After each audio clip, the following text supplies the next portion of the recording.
To factory reset your Google Fitbit Air, all you have to do is simply go to the Google Health app on your phone.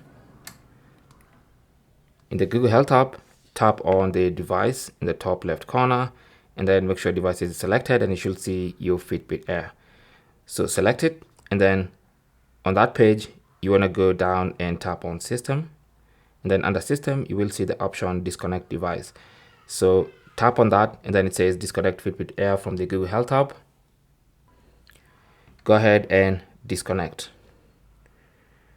Now once you disconnect like that, then there'll be no device there.